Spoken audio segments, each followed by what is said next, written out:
ठीक है सर।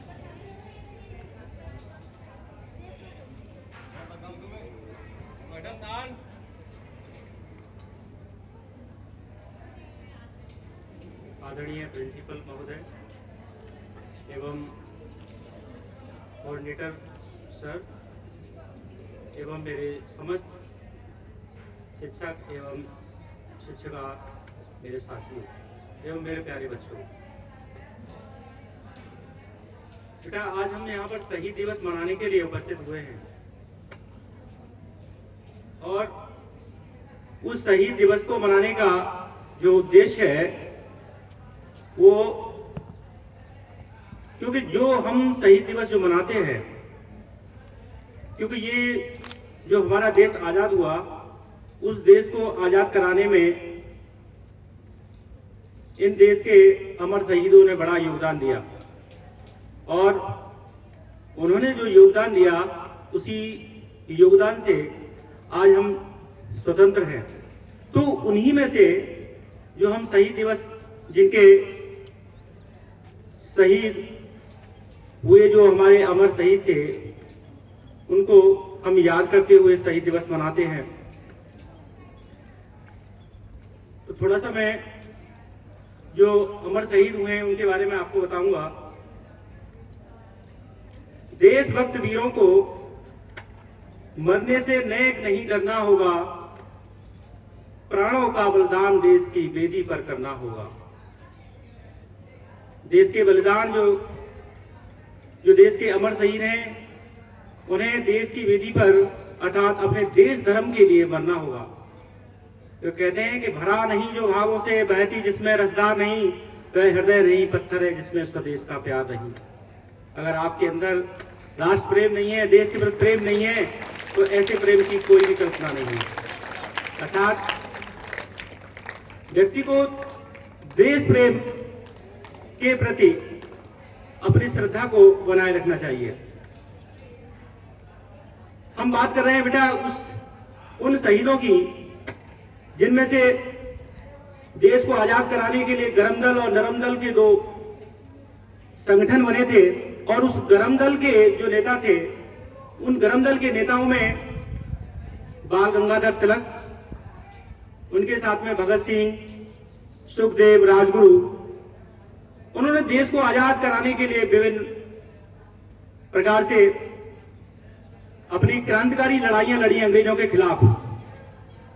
और 8 अप्रैल 1929 को केंद्रीय विधानसभा में सेफ्टी बिल के विरोध में उन्होंने केंद्रीय विधानसभा में बम फेंका और इंकलाब जिंदाबाद के नारे लगाए। जब उन्होंने इंकलाब जिंदाबाद के नारे लगाए और उनकी डिमांड यही थी कि हमको राजकीय कैदी घोषित किया जाए, हमको राजकीय कैदी घोषित किया जाए, जिससे कि हम लोग इस भारत देश के जो विशाल जनसमूह है, जो अपनी आजादी के प्रति सजग नहीं है, वो देश की सोई हुई जनता जागृत हो, जाग जाए। इसीलिए उन्होंने राजकीय कैदी होने के लिए उन्होंने इनको केंद्रीय जो जेल थी लाहौर में, वहां पर इनको बंद कर दिया गया। और कौन थे उसमें? भगत सिंह थे, राजगुरु थे और सुखदेव थे। इन तीनों को बेटा 24 मार्च 1931 को प्रस्तावित थी इनको फांसी लगना। 24 मार्च 1931 को इनको फांसी लगना प्रस्तावित था, लेकिन इनको फांसी एक दिन पहले दी गई। इनको 23 मार्च 1931 को रात्रि इनको फांसी दे दी गई। इनको फांसी दे दी गई और सतलज नदी के किनारे इनका दाह संस्कार किया गया। वो इसलिए किया गया कि भारत का जो विशाल जो जनसमूह था, वो लोग जागरूक हो गए थे, वो जान गए थे कि आज भगत सिंह और राजगुरु को इनको फांसी दी जा रही है। इसीलिए अंग्रेजों ने इस भारत देश के जो विशाल जनसमूह था, उसके डर के मारे, जो अंग्रेजी हुकूमत थी वो डर गई और डर के मारे उन्होंने एक दिन पहले उनको फांसी की सजा सुना दी।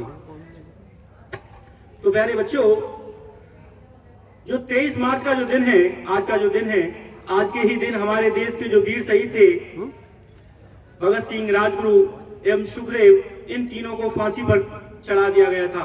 और आज दिन है कि हम उनको कोटि कोटि नमन करें, उनकी शहादत को याद करें।